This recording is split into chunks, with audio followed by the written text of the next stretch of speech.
haramnya sifat sombong.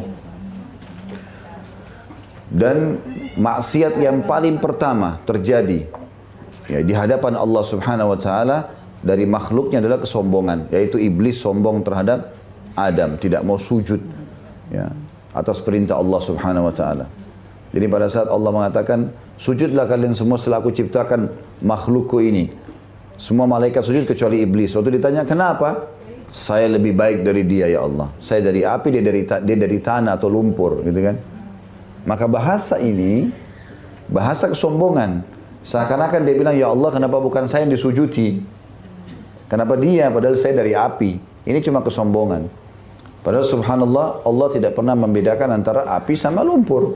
Allah SWT ciptakan semua makhluknya, gitu kan? Kuasa Allah SWT. Tapi di sini haramnya sombong. Dan hati-hati teman-teman. Semua yang membawa kepada diri kita merasa lebih dari orang lain, ya, apa saja, atau membuat kita ingin memamer dan akhirnya merendahkan orang lain, masuk dalam bab kesombongan. Makanya Nabi ingatkan umatnya, siapa yang dalam hatinya ada seperti biji sawi dari kesombongan tidak akan mencium bau surga. Maka begitu ada terbawa arus, kita baru pakai sepatu baru, sudah niat mau bunyi-bunyiin, ya, berhenti, jangan. Mau mamer sesuatu akhirnya merendahkan orang lain, oh ini tas saya 50 juta, tasmu berapa? Hati-hati, tidak perlu. Hati-hati, semuanya kita harus tutup itu. Justru seorang muslim dan muslimah terbalik. Makin Allah berikan amanah kepada dia, makin dia merendah. Ya. Ada hadis Nabi SAW yang berbunyi, ada hamba-hamba Allah yang Allah titipkan pada mereka harta, yang karena bila di tangan mereka, mereka mengetahui hak orang lain. Sehingga Allah terus memberikan kepada mereka. Karena dia selalu kasih ini, kasih ini, kasih ini, kasih. Dan tidak sombong. Dan selama mereka masih berjalan begitu, maka Allah akan teruslah alirkan. Kapan mereka berhenti, ya, berhenti membantu orang lain atau merasa sombong, merendahkan orang lain, maka Allah akan berhentikan dan Allah akan berikan kepada hamba-hambanya yang lainnya. Jadi teman-teman harus hati-hati dengan masalah seperti ini. Seringkali Allah Subhanahu wa taala menguji kita dengan sedikit dulu. Ada orang diamanahkan amanah titipan orang 1 juta. Amanah enggak ini? Kalau dia amanah nanti datang amanah 10 juta, amanah 100 juta, amanah sekian miliar. Ada orang enggak? Baru dikasih sama Allah amanah 5 juta sudah khianat. Ambil 1 juta, potong. Udah enggak ada lagi itu dengan sendirinya. Allah Subhanahu wa taala titipkan kesehatan pada seorang hamba. Digunakan dalam ketaatan kepada Allah. Kita temukan orang ini sampai tua sehat. Allah kasih karena dia pakai dalam ketaatan. Ini dikasih kesehatan sedikit, maksiat sana sini. Ya udah Allah tarik kesehatan itu. Baru umur sekian, matanya sudah rusak. Baru umur sekian, sudah begini dan begitu. Segala macam penyakit. Saya ketemu sama sebagian orang, mungkin belum 40 tahun, sudah komplikasi. Penyakit ini, penyakit itu, penyakit ini. Ada orang Masya Allah, 60-70 tahun, nggak pernah ke dokter, nggak sakit, nggak apa gitu. Ya. Saya ketemu kemarin, subhanallah kita ketemu reuni teman-teman tamatan Madinah. Ada kakak-kakak senior kami yang lebih dulu tamat, rambutnya sudah putih semua. Sehat-sehat. Masya Allah. Ada juga yang sakit, tapi ada yang sehat Masya Allah. Saya melihat orang-orang ini dari kehidupannya, memang kayak Allah amanahkan kekuatan, sibuk berdakwah, sibuk mengajar, sibuk segala macam. Di kebaikan itu dia hidupnya. Allah kasih dia. Allah berikan dia itu. Maka harusnya difahami teman-teman. Allah titipkan kepada kita harta, kesehatan. Allah berikan kita paras wajah yang lebih atau tubuh. Bukan untuk sombong. Makanya teman-teman harus hati-hati. Allah kalau berikan kita kelebihan bukan untuk maksiat.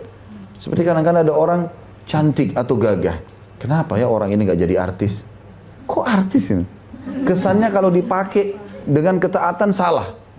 Loh kenapa? Kalau orang soleh atau solehah terus di majelis taklim itu tidak baik. Kan baik. Malah dia jaga, malah dia gunakan sebagai tanda syukur kepada Allah. Kok kayak sayang orang ini, kok ada di alam ini, alam sana mesti. Jadi maksudnya di majelis taklim itu harus selalu orang jelek. Hah? Orang yang soleh dan solehah ini harus selalu jelek. Kok aneh benar. Begitu bukan? Begitu kadang-kadang kalau anak kecil, oh ini anakmu nanti jadi artis saja. Bukannya anak ini nanti jadi ustadz, ustadzah, jadi pemimpin umat. Enggak. Kok begitu? Kita tahu nabi-nabi semuanya gagal loh. Diangkat jadi pemimpin oleh Allah SWT. Tidak ada nabi yang jelek. Allah SWT berikan mereka kelebihan paras wajah, kelebihan kulit, kelebihan postur tubuh. Supaya memang berpengaruh pada dakwah. Gitu loh. Ya sudah begitu. Allah berikan mereka kekuatan fisik. Maka harusnya kita faham masalah amanah-amanah ini. Ya, intinya tidak boleh sombong. Ya. Begitu sudah muncul di hati kita merasa lebih dari orang lain, a'udzubillahi minasyaitonirrajim. Merendah. Makanya teman-teman seringnya salaman sama orang-orang itu bagus, merendahkan diri kita. Ya. Sekarang ibu-ibu di sini, jujur, pernah nggak sering salaman sama pembantunya? Kadang-kadang serumah kita. Salaman, kata Nabi SAW, kalau dua orang muslim salaman, sebentar, dua orang muslim salaman, pada saat mereka menarik tangannya, ya, maka akan berguguran dosa-dosa keduanya. Itu salaman saja, gugur dosanya. Ya. Setiap salaman. Setiap itu hadis sahih. Sekarang kita gabungkan antara keutamaan dosa-dosa yang gugur dengan pernah nggak kita berpikir teman-teman, bukan berarti setiap ketemu salaman, enggak. Apa salahnya sekarang kalau kita ibu baru turun, baru mau beraktivitas, gitu kan? Terus kemudian salaman, assalamualaikum warahmatullahi wabarakatuh, kabarnya gimana hari ini, sehat? Alhamdulillah, kan bagus. Pertama dapat pahala pengguguran dosa, yang kedua sifat merasa lebih dari orang lain hilang. Nabi SAW teman-teman untuk menghilangkan sifat ini pola Nabi ya, bisa dibaca dalam buku-buku hadis. Beliau itu kalau habis sholat, didatangkan susu unta atau susu kambing di satu wadah. Dituanglah di wadah tersebut. Apa yang Nabi lakukan? Nabi tuang, Nabi kasih ke orang sebelah kanannya. Bukan Nabi minum duluan. Satu wadah itu. Diminum, habis, Nabi tuang lagi, diisi lagi untuk sebelahnya. Satu wadah itu. Setelah semua selesai, baru Nabi minum dari bekas sahabatnya. Dari bekas sahabatnya. Semua itu untuk menanamkan sebenarnya sifat rendah. Bukan kita disuruh minum bekas orang lain, tidak. Tapi terkadang Nabi lakukan itu untuk menunjukkan kepada orang, ini loh, ada kebaikan persaudaraan yang bisa terjalin seperti ini misalnya. Semua itu sebenarnya bertolak belakang sekali dengan sifat sombong. Kata Nabi SAW, man tawadha lillah rafa'ahu Allah. Siapa yang merendah karena Allah, Allah akan angkat derajatnya. Tentu di sini bukan menghinakan, beda antara tawadhu dengan merendahkan, dengan menghinakan diri, itu beda. Ada orang terlalu menghinakan diri. Jalan pun dia mengucil sendiri. Dia kalaupun bicara merasa tidak percaya diri, enggak. Mau muslim harus percaya diri. Kalau walaupun keadaan ekonominya biasa, dia tidak sombong tapi juga tidak menghinakan dirinya. Kita enggak boleh hinakan diri kita. Toh perbedaan kita sama dia hanya karena status. Selebihnya enggak ada. Sama-sama manusia. Makanya Nabi SAW mengatakan tidak ada beda antara Arab dan Ajam kecuali dengan ketakwaan. Walaupun maknanya adalah, walaupun aku orang Arab, wahai manusia, bukan berarti orang Arab lebih daripada yang lainnya. Tidak. Tidak ada perbedaan antara Arab sama Ajam, walaupun itu sama-sama aku dari suku Arab, kecuali dengan ketakwaan. Tidak ada bedanya. Bahkan kata Nabi SAW, sadarilah kalian semua dari Adam dan Adam dari tanah. Finalnya adalah status beda, tapi sama-sama manusia. Makanya kadang-kadang saya heran melihat ada orang begitu luar biasanya, mentang-mentang mempekerjakan orang, main tindas orang. Seakan-akan orang itu sangat terhina. Ya, bertakwa kepada Allah, pembantu, pekerja kita, semua orang-orang yang di bawah naungan kita butuh istirahat. Bukan selalu 24 jam mentang-mentang kita bayar, main tidak mau tahu masalah itu.